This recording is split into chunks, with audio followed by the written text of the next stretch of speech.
Salut à tous, c'est Skies. Donc aujourd'hui on va se retrouver tout simplement pour faire un adaptateur VRC Pro. Le VRC Pro c'est quoi tout simplement? Un simulateur de VRC.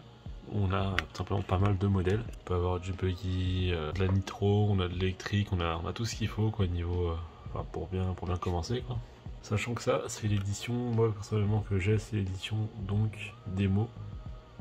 En démo, il y a pas mal, il y a de quoi faire quoi. Franchement, vous n'allez pas vous ennuyer sur les démos. Il y a beaucoup de choses. Alors bon, le tuto que j'ai fait, donc c'est grâce à RC Balade. Pour ceux qui connaissent pas RC Balade, je mettrai sa chaîne YouTube en description et tout simplement ce lien, donc le lien de son site, où tout simplement il explique parfaitement comment faire donc l'adaptateur VRC Pro. Alors pour ça, donc moi ce que j'ai eu besoin pour faire le mien, qui est juste ici, donc les liens seront juste ici, donc dans le lien de la description pour acheter tout simplement les 3 Arduino et les câbles. Moi les câbles je les ai trouvés à 6 €, mais bon, il y en a à tous les prix. Ça revient à peu près à 8 € l'adaptateur VRC Pro, tandis que sinon on peut le trouver à 30-40 € sur internet déjà fait. Sachant que je vais vous en faire gagner un, donc restez jusqu'à la fin de la vidéo. Donc on aura besoin d'un câble, parce que le câble n'est pas fourni avec l'Arduino. Donc un câble micro USB, de l'étain, donc bon, ouais, j'ai 250 grammes d'étain, une gaine thermo, donc de la bonne taille, un petit Arduino, donc la version pro de l'Arduino je crois de souvenir, dans tous les cas tout sera en description. Bon, j'ai ramené deux petits outils, bon je sais que ça coûte, enfin un ciseau Alexandre, mais bon c'est le seul petit ciseau que j'ai, donc bon on va faire avec. Un troisième bras, et bon ça c'est l'astuce que moi j'ai trouvé pour éviter de niquer mon Arduino, parce qu'il faut éviter quand même de le toucher à la main l'Arduino. Donc simplement un chiffon pour nettoyer les lunettes que je vais mettre sur mon troisième bras pour éviter d'abîmer simplement l'Arduino et de le toucher. Après on a besoin d'un fer à souder. Et puis bon, si vous n'avez pas simplement de mini décapeur thermique ou de décapeur thermique, je vous conseille de prendre un briquet, ça fera la même chose. Alors simplement pour commencer, moi ce que je vais faire, donc c'est que je vais sortir l'Arduino de son sachet. Voilà, attention quand même. Bon, prenez quand même votre Arduino comme ça sera un peu mieux. Donc l'Arduino, je le branche simplement donc à comment ça s'appelle, au câble micro USB. Donc on fait attention, bon, parce que la première fois que j'ai fait ça, j'ai simplement niqué ma prise Arduino. Donc ensuite, donc, vous allez télécharger le logiciel Arduino. Donc voilà, donc ce que vous allez faire, c'est vous faites les fenêtres Windows et fluorescent. Ça va vous télécharger le petit truc en bas à gauche, vous cliquez dessus, ça va vous demander Windows 7 Arduino.exe, vous faites oui, simplement. Vous faites, voilà, je l'ai désinstallé, maintenant je le réinstalle.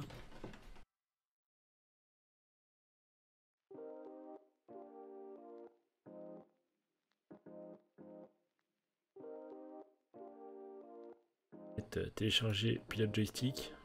Donc vous mettez pilote joystick sur votre bureau. Vous faites après hop, extraire vers RC. Vous faites extraire ici, donc moi c'est ce que je fais.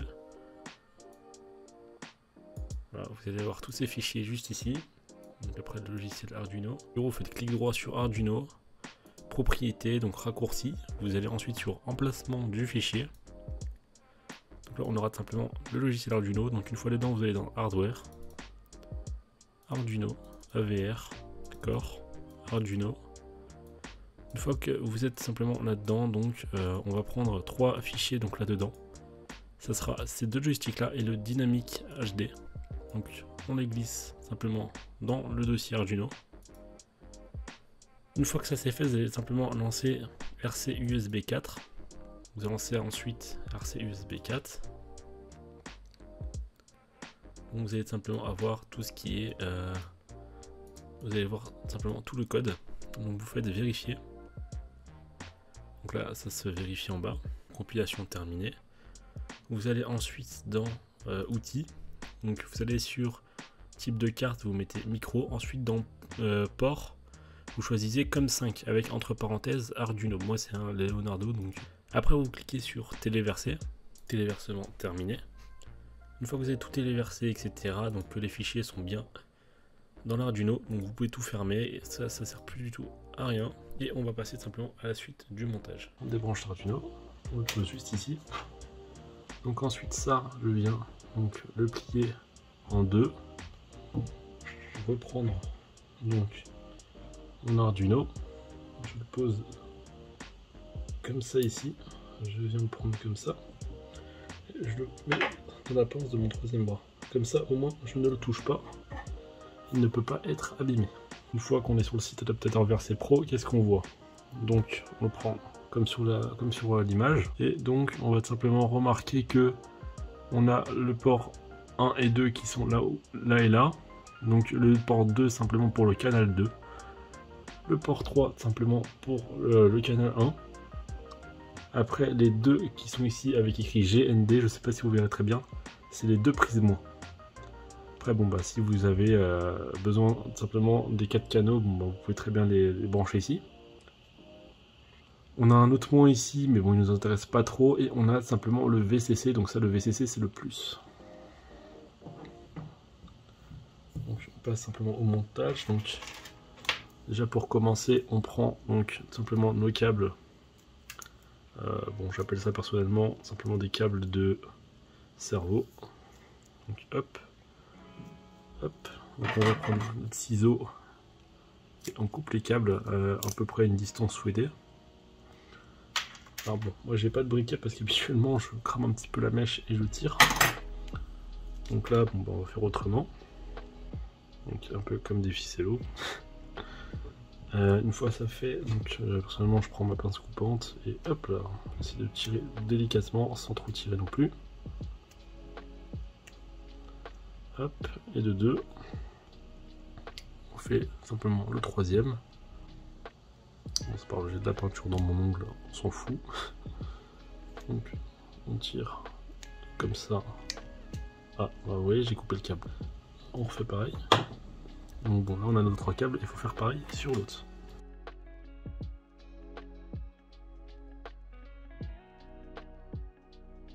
Au passage, j'ai complètement oublié, mais bon, vous pouvez très bien prendre une gaine thermo, donc bon, j'en coupe un petit morceau.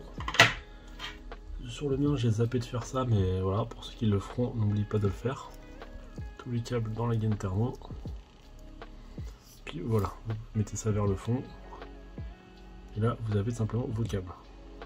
Pour ne pas me tromper de channel, ce que je vais faire, c'est que je vais, bon, c'est une petite astuce comme ça, je prends des espèces de serre-câbles qui donnent quand on achète des choses. Et donc là, hop, on tire sur un des câbles, on voit lequel descend. Donc je fous ça là, comme ça on sait quel channel et quel channel. Hop, ça on s'embête pas à chercher quel channel et quel channel. Donc on passe simplement donc aux soudures. On va commencer donc avec le canal 2. Donc on tourne un petit peu nos fils. Hop, une fois que nos fils, on les a tous tournés un petit peu pour les passer plus facilement. Donc ce qu'on va faire, c'est qu'on va les retirer un petit peu comme des ficellos. Donc on passe simplement donc le blanc, on va le mettre celui-là sur le canal bleu 2. Donc sur le canal 2. Le canal 2, ça sera sur le 2 tout simplement. Essayez quand même de trouver, donc de mettre le câble dans une bonne position pour que Essayez de mettre le câble dans une bonne position pour que le petit fil sorte par là et que ça ne va pas toucher un autre connecteur. Donc ensuite, on va simplement déballer l'étain, parce que oui, je ne l'ai pas encore déballé. On va s'en prendre un petit bout, hein, on va pas s'embêter avec tout le truc. Notre petit bout d'étain, on va le faire à souder. Puis bon, là, on va venir simplement mettre un petit peu d'étain, comme ça de ce côté-là. Ce que je peux vous conseiller aussi, c'est à la fin de faire le deuxième côté. Histoire quand même d'avoir une solidité. Un peu plus présente. Là, je commence déjà. Hop. Donc, par les canaux 1 et 2. Et on vient souder tout ça. Donc pour ça, rien de plus simple. On prend notre étain. Comme avant, on vient mettre un petit peu d'étain sur la prise. Si il y a trop d'étain, n'hésitez pas à... Comment vous dire ? Si vous avez trop d'étain, n'hésitez pas à tirer un petit peu l'étain vers le câble. Comme ça, quand vous allez couper le câble à la fin, le trop d'étain sera coupé avec. Donc n'hésitez pas à bien torsader les câbles hein, pour pas que tout simplement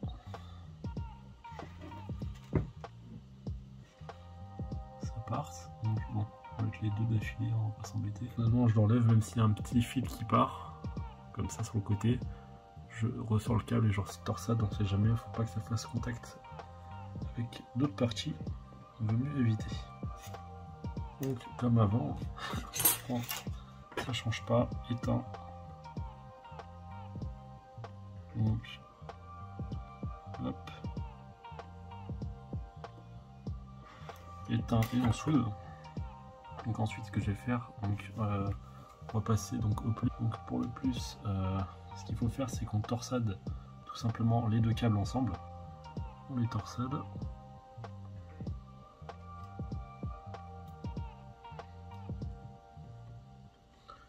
Donc une fois qu'ils sont bien torsadés les câbles, on va les mettre simplement dans l'entrée VCC. Donc l'entrée VCC elle est à gauche pour le coup. Donc on va la mettre du côté VCC. Une fois mis dans le VCC, comme avant, on plie le câble sur le côté. Une fois le câble plié sur le côté, ben, ça change pas d'avant. Éteint et on soude. Faites attention aux composants, donc soudez bien sur un côté, on va pas toucher simplement un composant. Après on étame sur le câble parce que j'ai mis un petit peu trop d'étain, donc hop là on essaie de faire partir un maximum d'étain. Voilà. Pour faire les soudures tout simplement de dos, parce que oui, on va quand même faire des petites soudures derrière hein, pour éviter quand même que les soudures partent, pour qu'elles soient solides. Ça au moins ça évitera de faire partir les soudures. Ah, et je me suis trompé d'endroit où souder.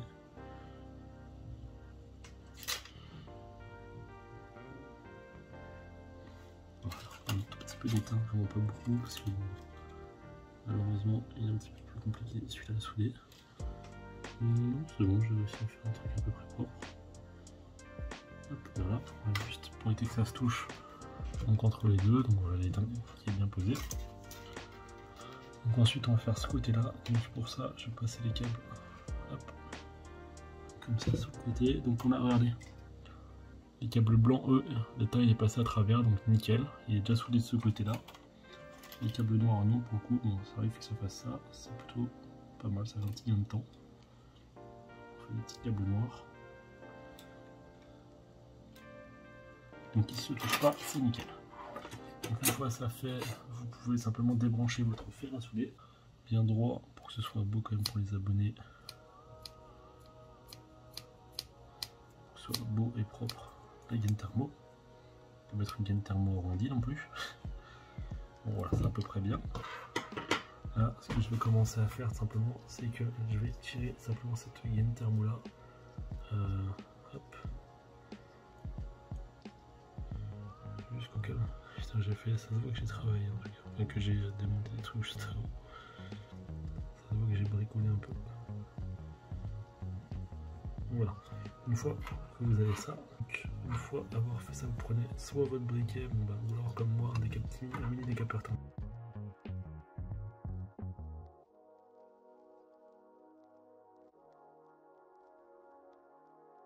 Voilà.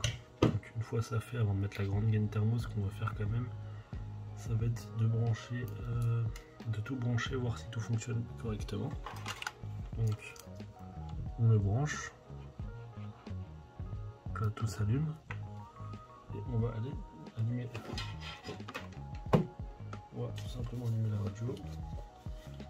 Donc la radio on l'allume, hop. Et là comme on voit, bon bah ça marche nickel.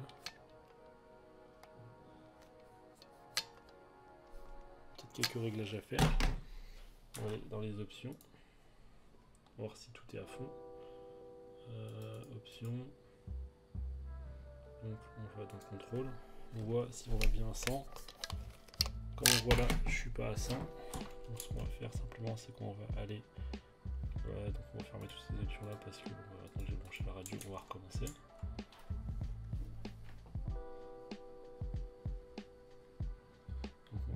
calibrate, on fait yes. Ça va nous ouvrir simplement ça sur le bureau. On va dans propriétés. Et là on teste, donc gaz à fond. Ok, donc là on voit qu'on est bien au max. Mais ça ne suffit pas, on va aller dans paramètres, étalonner. Donc là on fait suivant. Recherche, suivant. Donc là, voilà, donc on bouge un petit peu la radio. Donc je bouge un peu la radio, c'est tac tac. On avance, on recule, et on tourne à droite à gauche. Jusqu'à ce que, bon bah là c'est calibré comme on voit, donc là on va à fond, là on retourne au milieu, on tourne à droite, on tourne à gauche. Hop, on s'amuse un peu à faire les deux en même temps. C'est normal, hein, ça va pas à fond quand on met le gaz pour marche arrière. Ensuite on fait suivant, suivant, suivant, suivant, terminé. Et là on retourne sur le jeu. Et normalement, voilà, là on est à 100% sur les deux. Donc on fait OK. Et là on fait practice. Practice now.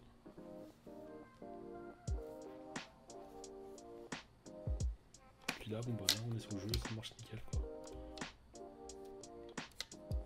Là il n'y a rien à dire. Ça marche parfaitement. Bon, je vais aller trop vite. Bon, bref. Vous avez compris, ça marche nickel là-dessus. On sait que ça marche. Donc alors pour le concours ça va être très simple, donc ça sera aux 50 abonnés. Et simplement pour l'adaptateur VRC Pro donc de l'abonné, donc voilà, bon je l'ai mis là-dedans. Donc je l'ai remis dans le truc d'origine. Donc ouais je l'ai reçu, donc voilà il est là. Donc pour le gagner ça sera simple, ça sera aux 50 abonnés. Aux 50 abonnés. Et il faudra simplement installer VRC World. Donc Virtual RC Pro. Donc simplement c'est le jeu sur lequel on utilise l'adaptateur pour sa radio. Et donc ce qu'il va falloir faire, donc déjà aux 50 abonnés, donc 17 abonnés, donc on verra bien. Bon pour 17 abonnés je pense que ça le fera. Et en même temps, donc pour le gagner ça sera simple, il faudra aller sur la map MHS1, donc n'hésitez pas à aller vous entraîner un petit peu sur MHS1 avant le concours. Donc je vous mettrai le lien pour télécharger le jeu, la démo du jeu gratuitement. Voilà, en Virtual RC Pro, où il y a pas mal de choses, donc ça serait une course simplement en buggy électrique. N'hésitez pas à vous entraîner, donc le but c'est de faire bien sûr le meilleur temps, hein, c'est un peu le but du jeu. Donc comme une course RC dans la vraie vie, bon moi j'ai pas du tout de skill pour l'instant, surtout que bon, moi j'ai le micro devant moi et que j'ai la manette sur le bureau, c'est un peu compliqué pour jouer pour moi, mais bon c'est pas grave, je sais quand même. Bref, j'arrive pas, hop, voilà, je vais me mettre comme ça sera un peu plus simple. Et qu'est-ce que je voulais dire? Donc oui, ça sera aux 50 abonnés. Donc n'hésitez pas à aller voir la chaîne donc, de RC Balade. C'est grâce à lui donc, que j'ai pu vous présenter ce tuto aujourd'hui. Grâce à ce qu'il a mis sur son site. Grâce au plan qu'il a mis sur son site pour simplement faire un adaptateur. Comme on l'a vu, c'est très simple. Il suffit d'un fer à souder, de trois petits trucs et puis ça se fait de suite. Alors bon, je répète une petite dernière fois, donc n'hésitez pas à installer VRC Pro, il est gratuit pour la démo. Et vous aurez donc MHS1, la map sur laquelle je suis. Donc voilà, une petite map assez sympa. Il y a de quoi faire, en vrai ce jeu là il est... Je pense pas qu'il y ait moyen d'utiliser toutes les maps en moins d'un an. Faut vraiment, il faut pas mal de temps pour vraiment en avoir marre je pense. Le jeu est souvent en promotion sur Steam. On peut l'avoir à moins 50, moins 70%, donc il faut juste attendre les bons moments. Mais voilà, en tout cas pour l'adaptateur, donc on fera une course en live. Donc voilà, on fera une petite course en live sur VRC Pro. Dans laquelle, bon ben, on verra qui c'est qui va gagner. Bien sûr, tout le monde a le droit de participer. Hein. Que vous ayez une radio, que vous ayez une... simplement, on peut jouer aussi avec une manette d'Xbox, juste avec le joystick. Que vous ayez une manette, que vous êtes au clavier, peu importe.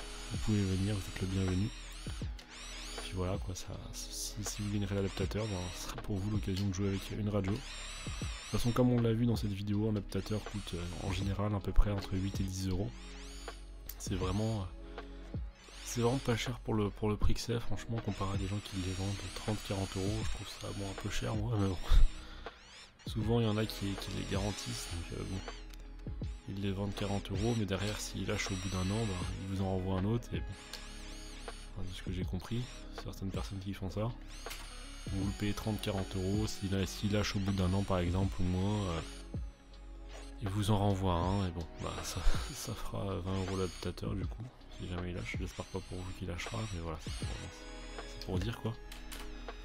Et voilà, bon, mon adaptateur, je l'ai depuis une semaine, il marche nickel. Là, il y a celui-là que je viens de faire aujourd'hui. Bon, bien sûr, je vous le garantis pas. Hein. C'est qu'il est gratuit. Mais voilà, de toute façon, vous avez le tuto si jamais vous en voulez un et le faire vous-même. Voilà, moins de 10 €. C'est parfait. Bref, en tout cas, j'espère que cette vidéo vous aura plu. N'hésitez pas à vous entraîner sur MHS 1 en buggy électrique. Sur ce, c'était Skies. On se retrouve pour une prochaine vidéo.